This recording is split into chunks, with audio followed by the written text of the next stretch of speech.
जिन लोगों के पैरों में हमेशा दर्द रहता है, इन्फ्लेमेशन रहता है, जोड़ों में कट-कट आवाज़ आती है, चलते-फिरते पेन महसूस होता है, कभी-कभी चलते-चलते पाछम आ जाता है, चमक निकलती है, तो ऐसे लोगों के लिए ये वीडियो बहुत ही ज़्यादा फ़ायदेमंद होने वाला है। जी, मैं आपको बताने वाली हूँ बहुत ही प्राचीन और आयुर्वेदिक नुस्खा पेन कम करने के साथ-साथ आपको हेल्दी फिट रखने में भी असरदार रहता है।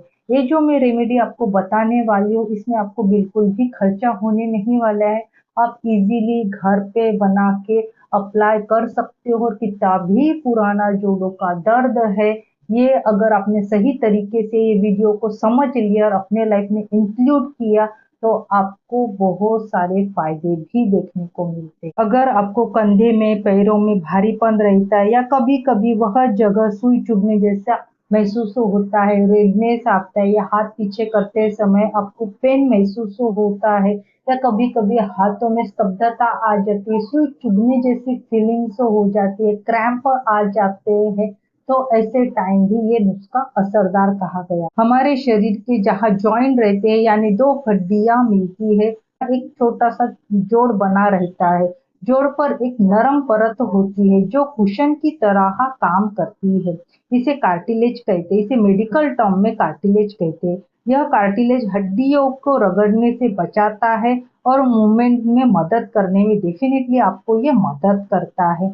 तो हमारा कार्टिलेज ही हमारे हड्डियों को, हमारे जॉइंट को हेल्दी और फिट रखने में मदद करता है। अगर कार्टिलेज में इन्फ्लेमेशन आ गया, जो गद्दी है, अगर ये किसी कारण से वो पतली हो गई या झिंझ गई या फिर खराब हो गई, तो हमें जो जो हमारी हड्डियाँ रहती है, ये डायरेक्ट एक नेक पे ऐसे चलते समय घस जाती है, जिसके कारण हमारे जोड़ों में दर्द होता है, इन्फ्लेमेशन होता है, असह्य पेन होता है। वहाँ पे जोड़ों के वहाँ पे आपको रेडनेस दिखाई देता है। जैसे-जैसे हमारी एज बढ़ती है, वैसे-वैसे तब हमारा कार्टिलेज की परत ये धीरे-धीरे घिसने लगती है। परत ये कम होने लगती है, तब हमारे घुटने, कंधे तो किसी जोड़ों में बहुत ज़्यादा तेज दर्द होता है, सूजन चलते-फिरते समय हमें प्रॉब्लम ये इंक्रीज़ होती है। बहुत सारे लोगों को उँगलियों में पेन रहता है, जो उँगलियाँ रहती है वो उस प्रकार ऐसे फ़ोल्ड नहीं कर पाते, ऐसे फ़ोल्ड करते समय उनको यहाँ पे जोड़ों में दर्द होता है, इन्फ्लेमेशन होता है या कभी-कभी कितना भी प्रयास कीजिए आप ऐसे फ़ोल्ड नहीं कर पाते हैं। तो ऐसे टाइम भी अगर आप ये नुस्खा अप्लाई करते होंगे तो ये आपको बहुत फ़ायदे देने वाला कहा गया। ये जो नुस्खा ये शरीर में लचीलापन लाता है, इन्फ्लेमेशंस को कम करता है और हड्डियों को मजबूत बनाने में भी ये मदद करता है। आपको इसको किस प्रकार बनाना चाहिए और आपको क्या-क्या चीज़ें लगती है ध्यान से सुनना। आपको एक काँच की बॉटल ही लेनी है, प्लास्टिक की बॉटल आपको नहीं लेनी चाहिए और तिल तेल का आपको यूज़ करना चाहिए। सरसों का तेल भी कर सकते हो लेकिन सरसों से तेल से भी बेटर आपको शुद्ध तिल का तेल अपने लाइफ में इंक्लूड करना चाहिए। आयुर्वेद में तिल तेल को सर्वश्रेष्ठ कहा गया है। जो लोग रोज तिल तेल की मालिश करते हैं उनकी त्वचा ये ग्लोइंग रहती है। जो स्किन में डलनेस है, ड्राइनेस है, जनरली उनकी त्वचा में ये नहीं दिखते हैं। उसी के साथ बॉडी में जो रूखापन है, ऐसे रूखापन भी चला जाता है। अपने स्किन को ग्लोइंग करने के साथ-साथ अपने डाइजेस्टिव सिस्टम को भी ये हेल्दी बनाने में मदद उसी के साथ ये तिल की तेल की अगर आप मालिश करते होगे तो हमारे जोड़ों में जो इन्फ्लेमेशंस है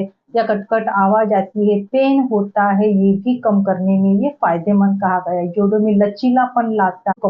कपूर जनरली हम भगवान के सामने जलाते हैं, लेकिन आपको पता है कि ये कपूर हमारे हेल्थ के लिए भी बहुत ही ज़्यादा फ़ायदेमंद कहा गया। कपूर हमारे शरीर की जो जकड़न है, जोड़ों का दर्द है, मसल पेन है, इसको कम करने में यह मदद करते हैं। तो आपको ये रेमेडी किस प्रकार बनानी है और किस प्रकार यूज़ करनी है, तो चलो जानते हैं। 3-4 कपूर की वड़ी लेनी चाहिए। ये जो वड़ी है, जो कपूर की जो छोटी-छोटी वड़ी जो रहती है, आपको एक ओखली में अच्छे से बारीक इसको पेस्ट बना लेना चाहिए। एकदम बारीक बनाना है, मिक्सर से नहीं घुमाना है। ओखली में अच्छे से इसको पेस्ट करना है।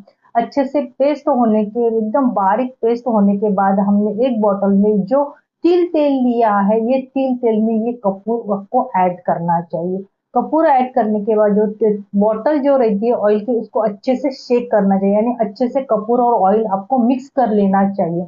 मिक्स करने के बाद ये जो ऑयल जो रहता है आपको आधा से 1 घंटा सवेरे धूप में रखना चाहिए। इसका रिजल्ट आपको बेहतर दिखने को मिलता है। आपको अब इसको कब अप्लाई करना चाहिए? आप इसको सवेरे अप्लाई करते होगे तो ये ज़्यादा बेनिफिट्स करता है। आपको सवेरे टाइम नहीं है तो आप रात के टाइम भी इसको अप्लाई करते हो।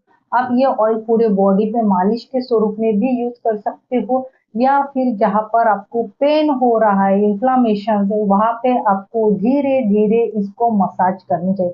ज़्यादा ज़ोर-ज़ोर से रगड़ के आपको बिल्कुल मसाज नहीं करनी चाहिए। ये ऑयल आप जब भी अपने बॉडी पे अप्लाई करते हो या जॉइंट पे अप्लाई करते हो, तो ये जो ऑयल की बॉटल है आपको इसको अच्छे से सेक लेना चाहिए, यानी हला लेना चाहिए। लेकिन ये अप्लाई करने से पहले अगर आप सवेरे अप्लाई करते हो तो आपको आधा से 1 घंटा सवेरे धूप में इसको रखना चाहिए, जिसकी वजह से इसके गुण जो रहते हैं ये बढ़ जाते हैं और इसका रिजल्ट आपके शरीर में ज़्यादा देखने को मिलता है। जोड़ों का जो दर्द है, जकड़न है, पाजम है, मसल पेन है या कंधे में पेन हो रहा है, तो ये सभी सिम्पटम धीरे-धीरे कम होते हुए आपको दिखाई देंगे। के समय आपको दही हो गया, छाछ हो गया, ये बिल्कुल अपने लाइफ में इंक्लूड नहीं कर। राजमा, अरहर की दाल, फूल गोभी, आलू, चावल का सेवन कम से कम करें, क्योंकि ये सभी चीजें शरीर में वात को बढ़ाने वाली रहती है और वात आयुर्वेद के अनुसार वात बढ़ने की वजह से ही हमारे बॉडी में पेन ये होता है। तो आपको जोड़ों में जकड़न है, पेन है, तो आपको ध्यान रखना चाहिए, ऐसी चीजों से दूर रहना चाहिए जो शरीर में वात को बढ़ा। तो 1 चमचा मेथी के दाने भिगोकर सवेरे उठकर चबा-चबा कर आपको इसको खाना चाहिए। यह शरीर में गैस, सूजन और भारीपन है, इसमें ये बहुत ज़्यादा असरदार होती है। उसी के साथ ये मेथी के दाने आपके शुगर को कंट्रोल करने के साथ-साथ स्किन को ग्लोइंग करने में भी ये फ़ायदेमंद रहे। उसी के साथ आपको पवन मुक्तासन, मेडिटेशन या योगासन अपने लाइफ में इंक्लूड करनी चाहिए, जिसकी वजह से आपके बॉडी में जो अतिरिक्त गैस है, तो आपको हमेशा ब्लोटिंग रहती है या अच्छे से डाइजेशन नहीं होता है, तो उसके लिए वज्रासन और पवन मुक्तासन बहुत ही ज़्यादा असरदार कहा गया है। हाँ दोस्तों, अपने अगर आप बिना खर्च, बिना दवाई के अपने जोड़ों का दर्द दूर करना चाहते हो, अपने स्पाज़म को कम करना चाहते हो, उसी के साथ इन्फ्लेमेशंस को कम करना चाहते हो, तो ये तरीका ज़रूर अपने लाइफ में इंक्लूड कीजिए। ये आपके जोड़ों के दर्द के साथ-साथ स्किन ग्लोइंग के लिए, उसी के साथ डाइजेस्टिव सिस्टम को अच्छा रखने के लिए और अपने फिजिकल और मेंटल हेल्थ के लिए भी बहुत ही ज़्यादा फ़ायदेमंद कहा गया है। तो अगर आपको मेरा आज का वीडियो अच्छा लगा हो, तो प्लीज़ मेरे वीडियो को लाइक कीजिए, शेयर कीजिए और आयुर्वेदिक नुस्खों के बारे में जानने के लिए मेरे चैनल को सब्सक्राइब कीजिए। जब तक हेल्दी रहिए, फिट रहिए।